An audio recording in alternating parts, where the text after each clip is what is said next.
मंत्री जी का विवादित पोस्ट, महात्मा गांधी और नेहरू परिवार पर निशाना।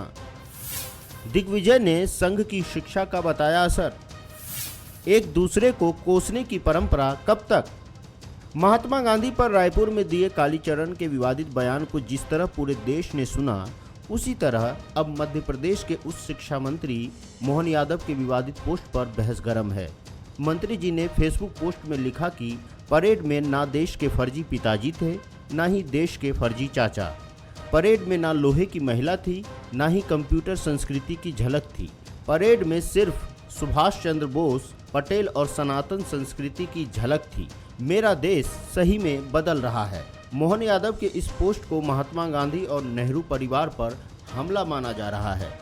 प्रदेश के उच्च शिक्षा मंत्री मोहन यादव, जिनका काम है देश के इतिहास को आगे बढ़ाने का, जिनका काम है राष्ट्रपिता के विचारों को आगे बढ़ाने का, अब वे राष्ट्रपिता को फर्जी पिता कह रहे हैं। वे आयरन लेडी इंदिरा गांधी से लेकर कंप्यूटर का आविष्कार करने वाले राजीव गांधी और जवाहरलाल नेहरू सबके बारे में अपमानजनक टिप्पणियां करने से इनकी सोच पता होती है। निश्चित तौर पर उनका बयान बेहद आपत्तिजनक है। इसको लेकर पूरी पार्टी को माफी मांगना चाहिए। कांग्रेस पार्टी को मोहन यादव जी के ट्वीट में मां वैष्णो देवी के जिक्र पर आपत्ति है, सनातन परंपरा की झांकियों पर आपत्ति है, कांग्रेस को काशी विश्वनाथ की झांकी पर आपत्ति है, क्योंकि ये कांग्रेस की तुष्टिकरण की नीति से मेल नहीं खाता। जहां भी हिंदू और हिंदुओं की बात की जाएगी, कांग्रेस की आपत्ति वहां सामने तक जाएगी। कांग्रेस कैसे अनुमान लगा रही है कि किसी बड़े नेता के बारे में बातचीत की गई है, कैसे, किस आधार पर। हालांकि तूल पकड़ने पर मोहन यादव ने अपना विवादित पोस्ट डिलीट कर लिया, लेकिन तब तक बहुत देर हो गई। उनके पोस्ट पर दिग्विजय सिंह ने भी ट्वीट कर पलटवार किया। दिग्गी ने लिखा, मंत्री जी से सही इतिहास जानने की उम्मीद नहीं करनी चाहिए। उन्हें जो संघ ने पढ़ाया वही बताएंगे। मोहन यादव ने निशाना बापू और नेहरू परिवार पर साधा तो दिग्विजय संघ पर हमलावर हो गए। कोसने की ये राजनीति का चलन देश में बढ़ रहा है। स्वतंत्रता सेनानी हो या फिर दूसरे महापुरुष, नेता इन पर तंज कसकर अपनी अपनी पार्टी को श्रेष्ठ बताने में लग जाते हैं। सवाल यही है कि क्या ये सही है। नमस्कार, मैं हूं मनोज सैनी और हमारा आज का मुद्दा है कोसने की सियासत। महापुरुषों पर तंज कसने का चलन देश में बढ़ रहा है। ये कोसने की सियासत भारतीय जनता पार्टी और कांग्रेस दोनों में है। मध्य प्रदेश में बीजेपी के निशाने पर गांधी नेहरू परिवार रहता है, तो कांग्रेस के निशाने पर संघ और बीजेपी के महापुरुष। ताजा मामला मंत्री मोहन यादव के पोस्ट से जुड़ा है। सवाल यही है कि इस तरह की सियासत क्या ठीक है? आखिर इस तरह की सियासत क्यों की जा रही है? आज हम इसी मुद्दे पर बात करेंगे। बात मोहन यादव की तरफ से निकली है और मोहन यादव मध्य प्रदेश सरकार के उच्च शिक्षा मंत्री है, पर वो कुछ लिखते हैं। हालांकि जैसा कहा हमने कि उन्होंने अपना ट्वीट हटा लिया, पर क्या शिक्षा मंत्री होते हुए, उच्च शिक्षा मंत्री होते हुए ये सब लिखना चाहिए?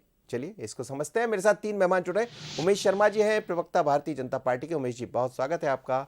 मिथुन नारायण जी है, प्रवक्ता कांग्रेस के, आपका भी बहुत स्वागत है। और चैतन्य भट्ट जी है, वरिष्ठ पत्रकार, आपका भी बहुत स्वागत है। चैतन्य जी, आपसे मैं शुरुआत करूंगा।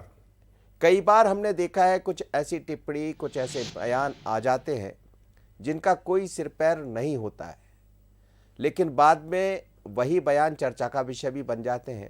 अब मोहन यादव ने जो कहा, आपने भी देखा होगा, आपने सुना भी होगा खबर में, तो क्या इसे उचित कहा जाएगा?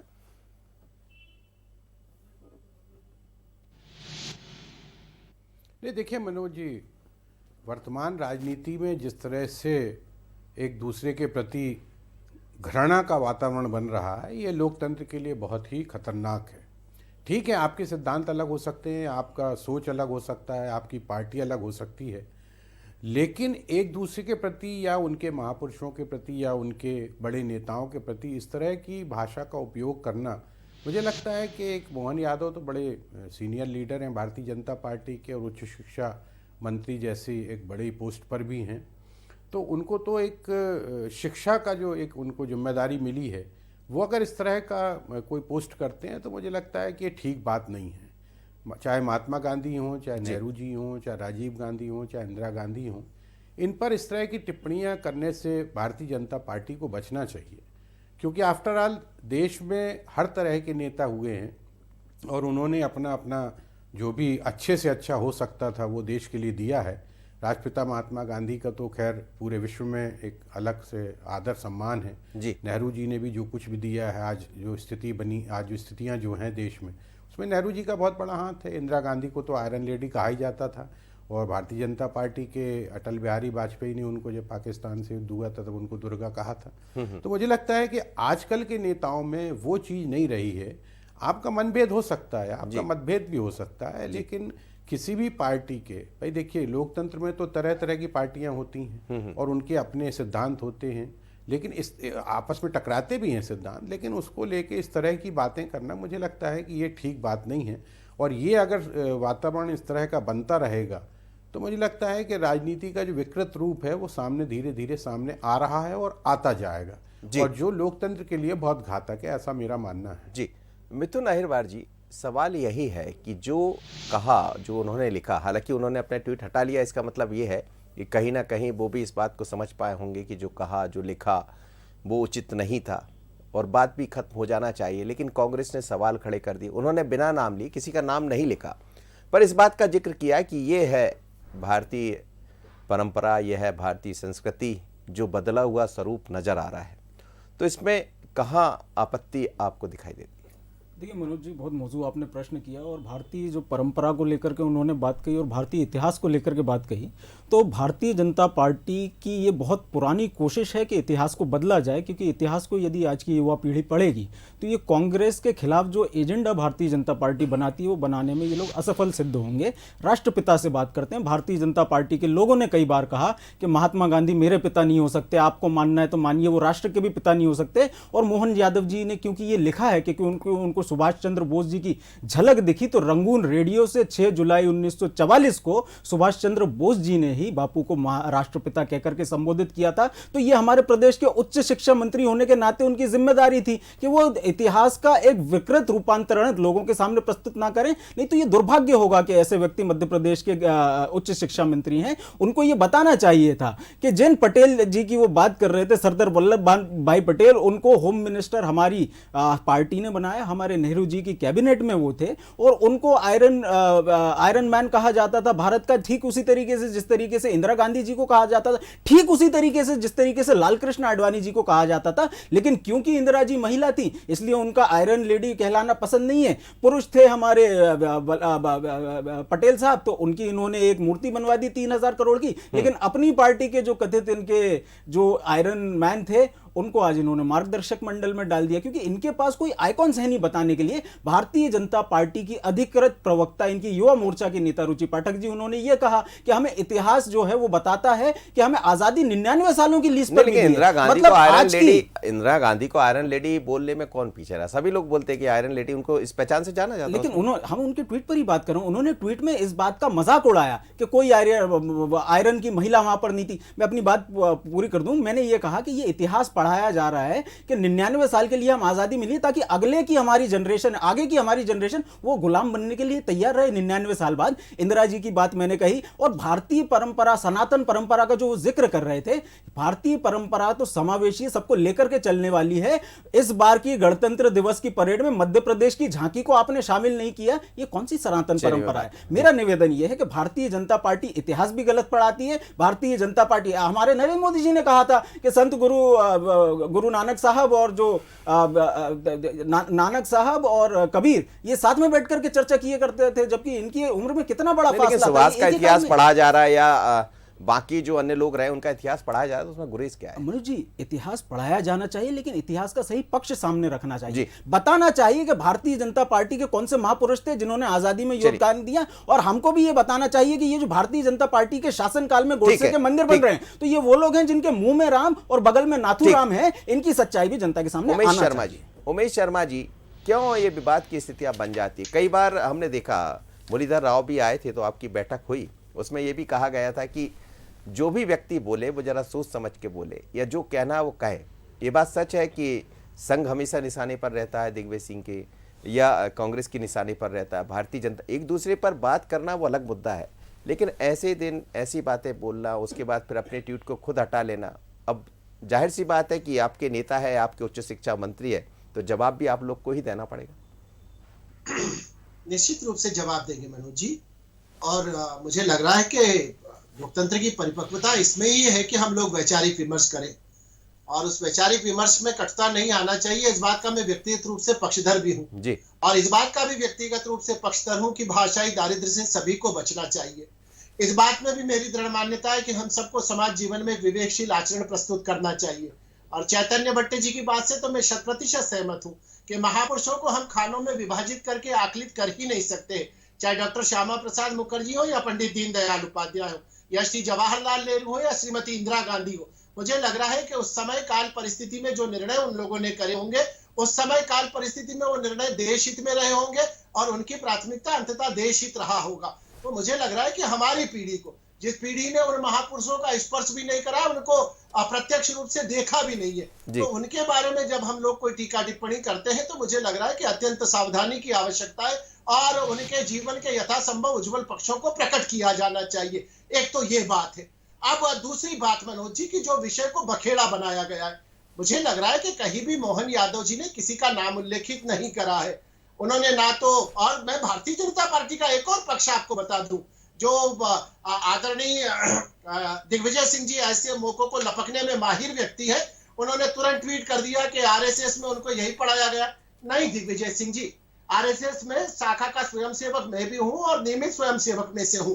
हमारे एकात्मता स्त्रोत में भारत की नदियों का वर्णन है, भारत के महापुरुषों का वर्णन है, भारत के देवतुल्य पुरुषों का वर्णन है और उसमें महात्मा गांधी का भी उल्लेख है। और महात्मा गांधी को राष्ट्रीय स्वयंसेवक संघ में, जिस समय राष्ट्रीय स्वयंसेवक संघ की स्थापना के बाद एकात्मता स्त्रोत लिखा गया था, उस एकात्मता स्त्रोत में महात्मा गांधी को तो प्रातः स्मरणीय की श्रेणी में रखा गया। तो एक तो ये संघ का दृष्टिकोण है महात्मा गांधी जी को लेकर। दूसरी बात, भारतीय जनता पार्टी, भारतीय जनता पार्टी में किसी को भी अगर सदस्यता लेना है या प्राथमिक सदस्य बनना है तो उसकी अहर्निश बात यह होती है कि पंचनिष्ठाएं होती है। वो कहता है कि मैं इन पंचनिष्ठाओं में विश्वास करता हूं और उस पंचनिष्ठा में एक पंचनिष्ठाओं की सबसे बड़ी निष्ठा जो है वो ये है कि भारतीय जनता पार्टी जो है वो गांधीवादी समाजवाद के आर्थिक दर्शन से प्रेरित है और हम उसके परिप्रेक्ष्य में काम करेंगे। पंचनिष्ठा में मोहन यादव जी शामिल नहीं थे क्या? पंचनिष्ठा में मोहन यादव जी शामिल नहीं है? नहीं, मैं बता रहा हूं, मैं मोहन यादव जी पे भी आ रहा हूँ, मैं मोहन यादव पे भी आऊंगा मनोज जी। मैं किसी का बचाव करने के लिए आ नहीं बैठा हूँ, पर मुझे लग रहा है कि इस विषय की समग्रता का स्पर्श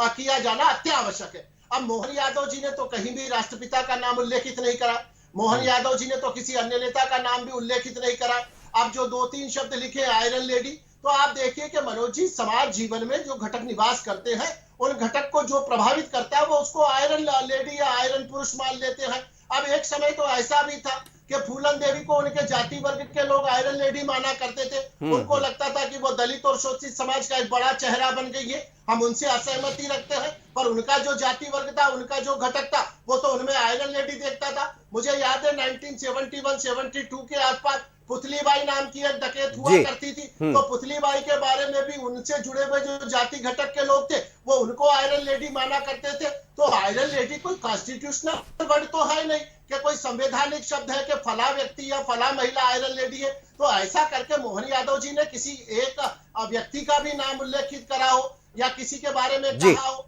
मैंने भारतीय जनता पार्टी का दृष्टिकोण रखा है मनोज जी कि हम तो सभी महापुरुषों को समान रूप से सम्मान भाव से देखते हैं। हमारे तो लिखित, हमारे तो मौखिक, हमारे तो आचरण, हमारी नैतिकता में यह शामिल है कि हम सभी महापुरुषों का समान रूप से सम्मान करते हैं। और एक आखिरी बात मनोज जी, फिर चैतन्य जी और मिथुन भाई को मैं सुनूंगा। मुझे बड़ा अच्छा लगता है कि मिथुन भाई जैसे प्रवक्ता जब बैठते हैं तो तार्किक और विश्लेषण जैसी बातें होती है। एक और बात मनोज जी, अब मोहन यादव जी के सादे पक्ष पर बात हो गई है, उन्होंने जो बात का पक्ष लिखा है उस पर भी बात होना चाहिए। अब जो फर्जी पिता वाला एक शब्द है जिसको लेकर बड़ा बवंडर खड़ा हुआ है, तो एक समय ऐसा था कि आजम खान जिस समय समाजवादी पार्टी के अंदर सर्वे सर्वा की भूमिका निभा रहे थे, तो उन्होंने तो अपनी तकरीर में यह भी कहा था कि मैं उत्तर प्रदेश की सरकार का बाप हूं। तो हो सकता है मोहन यादव जी ने फर्जी पिता उसको कहा हो, आजम खान को लेकर कहा हो। एक समय तो लालू यादव जी ने जिस समय बिहार में राष्ट्रीय जनता दल का बोलबाला चल रहा था, अपनी पार्टी की बैठक में कहा था, मेरे पास वीडियो है, मैं प्रमाण पूर्वक कह रहा हूँ, उन्होंने कहा था कि बिहार का बाप लालू यादव। तो हो सकता है मोहन यादव जी का इशारा इस बात को लेकर है कि ये जो फर्जी पिता एक समय परेड के आकर्षण केंद्र हुआ करते थे, इन सबसे छुटकारा पाया गया हो। चलिए, अब उन्होंने किसके लिए क्या कहा, किसके लिए क्या कहा, ये शायद कांग्रेस बेहतर समझ रही है। लेकिन चैतन्य भट्ट साहब, आपके पास ही आऊंगा। आपने भी कहा कि विचार रखना इसकी स्वतंत्रता है, कोई भी अपनी बात रख सकता है और उसको आज़ादी है अपनी बात रखने की। लेकिन बात रखने से पहले ये सोचा भी जाता है, अब बात आयरन लेडी की हो, बात ऐसे लोह पुरुष की हो जिसने देश के लिए बहुत कुछ किया हो, वो बात सरदार वल्लभ भाई की भी होती है, इंदिरा गांधी जी की भी होती है। लेकिन बार बार जब बात निकलती है तो फिर संघ की तरफ दिग्विजय सिंह भी चले जाते हैं, फिर देर नहीं लगती उनका ट्वीट आने में। और मुझे लगता है यहाँ से फिर एक शुरुआत हो जाती है कि आप संघ को, क्योंकि संघ हमने ये भी देखा है कि संघ ने तो एक बार तारीफ की है, उन्होंने ही कहा था दुर्गा का रूप है इंदिरा गांधी, जो मुझे जानकारी है, और अटल बिहारी वाजपेयी ने भी इस बात को कहा था। फिर कहाँ जाकर बहस आगे बढ़ जाती, कहाँ जाकर लोग भूल जाते। चेतन जी।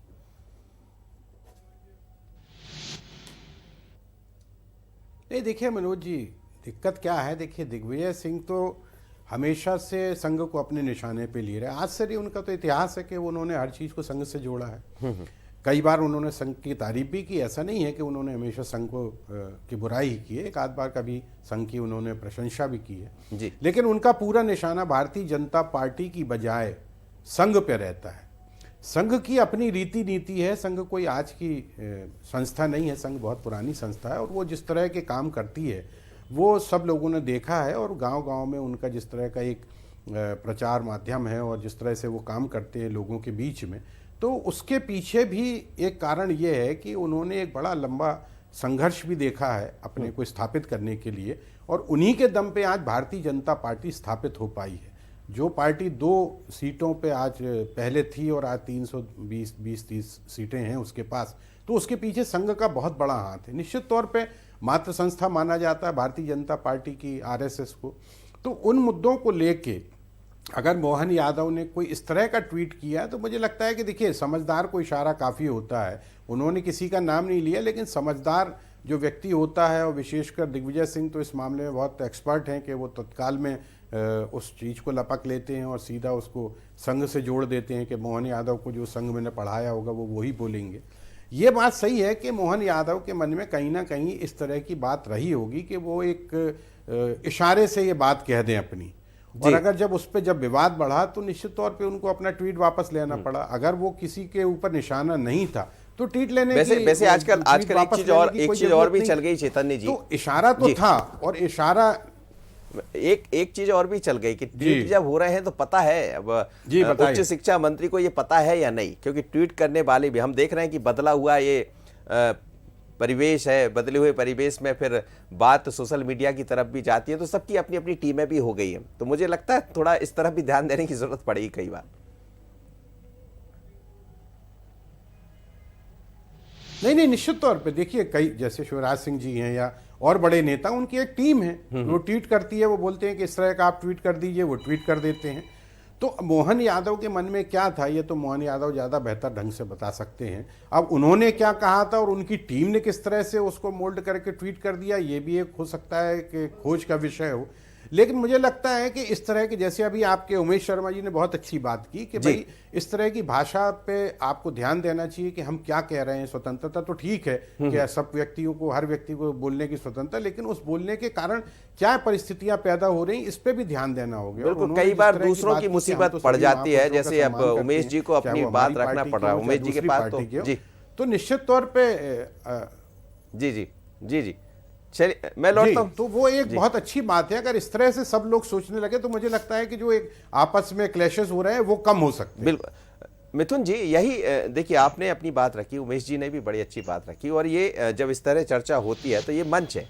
ये मंच इसलिए होता है कि जब कभी हम इतिहास को टटोलने जाएं, इतिहास की बातों पर चर्चा हो, भूल सबसे हुई है, गलती सबसे हुई है। आप कांग्रेस के लिए भी कह सकते हैं, बीजेपी के लिए भी कह सकते हैं, लेकिन कहाँ जाकर कई बार यही बयान, जैसे संघ को लेकर दिग्विजय सिंह जी कह रहे हैं, तो अब इसमें ज़रूरत क्या थी? जब उन्होंने अपनी बात कह दी थी तो वो संघ से नहीं जोड़ते उसको, बात तो आपने बढ़ा दी। देखिए, एक लंबी परंपरा है ऐसे बयानों की जहां ये बताया जाता है कि इतिहास की जो प्रामाणिक बातें हैं उसके इतर कुछ बात कही जाती हैं। जैसे नरेंद्र मोदी जी ने अभी गोवा के बारे में कह दिया था कि जो मुगल जो हैं पोर्चुगीज से पहले आए थे। ये प्रामाणिक बात तो नहीं है, इतिहास तो इससे अलग है। उमेश शर्मा जी तो बहुत अच्छे प्रवक्ता, इनका बड़ा सम्मान करता हूँ, बड़े भाषाई रूप से समृद्ध और तार्किक व्यक्ति हैं, इनके साथ मेरा भी गौरव होता है बहस करने का। लेकिन भारतीय जनता पार्टी का जो स्टैंड है, मुझे लगता है भारतीय जनता पार्टी पार्टी के नेताओं को उमेश जी से ट्रेनिंग दिलवानी चाहिए कि हर बात के लिए कांग्रेस को जिम्मेदार ठहराना जरूरी नहीं है। जैसे रामेश्वर शर्मा जी कहते हैं बाढ़ के लिए कांग्रेस जिम्मेदार है, तो विश्वास सारंग जी कहते हैं कि नेहरू जी के भाषण की वजह से महंगाई बढ़ रही है। उमेश जी को इनको ट्रेन करना चाहिए। मेरा निवेदन केवल इतना है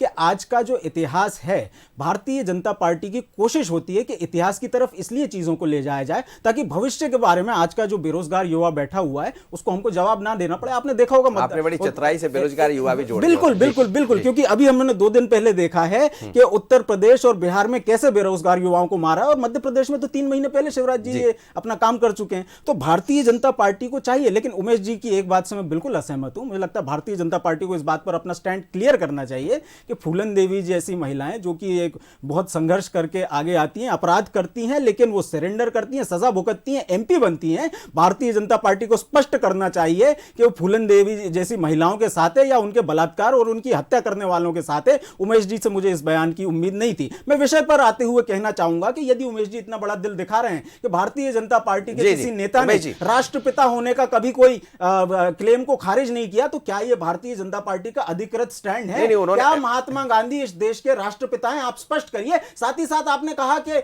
हमने ये नहीं कहा, किसी का नाम नहीं लिया, तो इस देश में एक भाजपा के राष्ट्रीय प्रवक्ता ने यह भी कहा था कि नरेंद्र मोदी जी इस देश के पापा हैं। तो क्या मोहन यादव जी ने नरेंद्र मोदी जी के लिए लिखा है कि वो फर्जी पिता है? इस बात का भी जवाब देना चाहिए। चलिए उमेश जी ज्यादा बेहतर आप ही कहिए, मैं कुछ नहीं कहना चाहूंगा इसमें। ठीक है मनोज जी, एक तो मैं मिथुन जी को स्पष्ट कर दूं कि फूलन देवी का मैंने जो उल्लेख करा था, मुझे लग रहा है कि उसको वो भिन्न अर्थों में ले गए। मैंने कहा कि समाज जीवन में उनका जो जाति घटक था, जिस जाति वर्ग से वो आती थी, उस जाति वर्ग ने उसको आयरन लेडी माना। नहीं मानना चाहिए। ना तो फूलन देवी जी के तौर पर नहीं मानना चाहिए और ना फूलन देवी के साथ हुए कृत्य से सहमत थे। और इस तरह के विषय पर अगर हम बयानबाजी करेंगे तो मुझे लग रहा है कि एक नया विषय, एक नया बखेड़ा खड़ा हो जा। जो फूलन देवी के साथ घटनाक्रम घटा है उसको लेकर एक वर्ग संतुष्ट है, जो फूलन देवी ने करा है उसको लेकर एक वर्ग संतुष्ट है। भाजपा संतुष्ट है या असंतुष्ट है? 2 वर्गों के बीच का था मिथुन जी। मैं आपको सुनूंगा, आप मेरी पारंपरिक वैमनस्य से 2 वर्गों के बीच का था। एक तो बात ये मनोज जी, और जहां तक महापुरुषों को लांछित करने की बात रही है मनोज जी, तो मुझे लग रहा है कि स्वतंत्र वीर दामोदर विनायक सावरकर का जितना अपमान कांग्रेस पार्टी ने कहा, एक ऐसा व्यक्ति जिसने 2 बार आजीवन कारावास भोगा, जो अपने सगे भाई के साथ पोर्ट ब्लेयर की उस काला पानी की जेल को भोग रहा था, अंडमान की सेल्युलर जेल के अंदर, और लगभग 20 साल तक एक भाई ने दूसरे भाई को देखा नहीं। एक भाई को यह मालूम नहीं था कि दूसरा भाई भी जेल में है, और उस भाई के एक छोटे से पत्र को निकालकर कांग्रेस ने यह पखेड़ा खड़ा कर दिया कि उन्होंने तो अंग्रेजों से माफी मांगी थी। ऐसे तो श्यामंतन मणि लेने के लिए एक बार भगवान श्री कृष्ण को भी भागना पड़ा था और उनका नाम रणछोड़ पड़ गया था। तो क्या इससे भगवान श्री कृष्ण की महत्ता कम हो गई क्या? कई बार कूटनीतिक कारणों के चलते कई कदम उठाने पड़ते।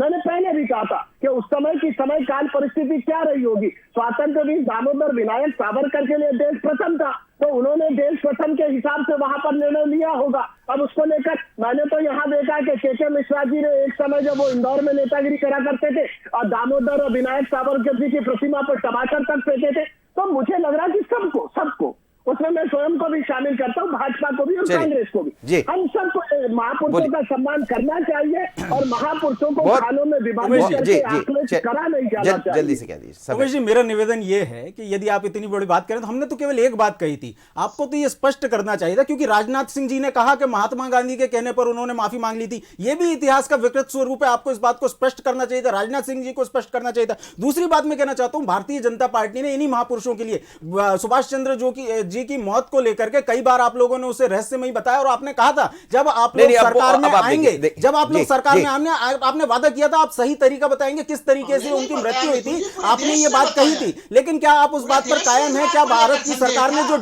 डिक्लासिफाई की है उनसे जुड़ी फाइलें, क्या उनकी मौत को क्या वो कोई और कारण उसका बताया गया है? तीसरी बात मैं कहना चाहता हूं कि ये जो बात है कि आपके अंदर आजादी है कि श्री कृष्ण को आप रणछोड़दास कह देंगे, वो भाग गए थे ये कह देंगे, हम लोग ने तो कभी इसको लेकर के बखेड़ा नहीं किया। यही बात दिग्विजय सिंह जी कह देते तो पूरे देश में आग लग जाती। दिग्विजय सिंह जी ने ऐसा बोल दिया वैसा बोल दिया। मेरा निवेदन ये है, जिस बड़े दिल से हम लोग एक्सेप्ट करते हैं आपकी बातों को, आप भी उतना बड़ा दिल दिखाइए और दिग्विजय सिंह जी की तार्किक बातों को तर्कों के आधार पर सामने लाइए। डिबेट का एक उनकी बाइट का एक हिस्सा रणछोड़ दास का एक अलग मायना है। जी उमेश जी कुछ कह रहे थे आप, जल्दी से कह दीजिए। नहीं, बस मनोज जी, मैंने तो मेरा मंतव्य प्रकट कर दिया है कि मुझे लग रहा है कि सार्वजनिक जीवन में हम सभी मित्रों को एक विवेक का उपयोग करना चाहिए, भाषाई दारिद्र्य से बचना चाहिए, और महापुरुषों को ना तो जातियों में बांटा जा सकता है। महात्मा गांधी चलिए, राष्ट्रपिता थे ना सर? हो गया सर, महात्मा हो गांधी गया। राष्ट्रपिता तो थे ना, ये ठीक, तो कंट्रोल ठीक। कर दीजिए। नहीं, वो तो उन्होंने शुरुआत में कहा। चलते चलते जी, सभी महापुरुष समान रूप से सम्मानित। चैतन्य जी महात्मा 30 गांधी सेकंड में, राष्ट्रपिता थे ना सर? चैतन्य जी 30 सेकंड में इतना बता दीजिए, ये एक बड़ा बहस का हिस्सा है और इतिहास पलटने, इतिहास बदलने की बात होती रही है, लेकिन क्या ऐसी बातों से अब निजात पाने की जरूरत पड़ गई?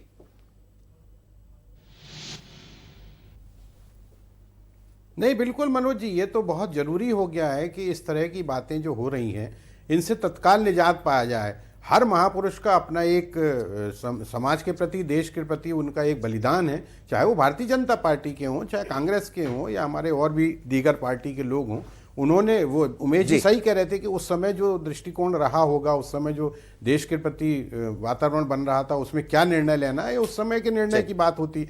आज इतिहास को हम अगर पलटना चाहें, हमारे बच्चे अगर इतिहास को पढ़ना चाहेंगे और अगर उस तरह के विकृत किया जाएगा इतिहास को, तो मुझे लगता है कि ये बात ठीक नहीं है। और निश्चित तौर पर सभी पार्टियों को, अकेले कांग्रेस, भारतीय जनता पार्टी की बात नहीं है, तमाम लोगों को। चलिए सर, बिल्कुल सही कह रहे हैं आप, तमाम पार्टी, तमाम लोगों को समझने की जरूरत होगी और बाकायदा सम्मान मिले, ये बहुत जरूरी है। बिल्कुल ठीक आप कह रहे हैं। आप सभी मेहमानों का बहुत बहुत धन्यवाद, आप मेरे साथ जुड़े।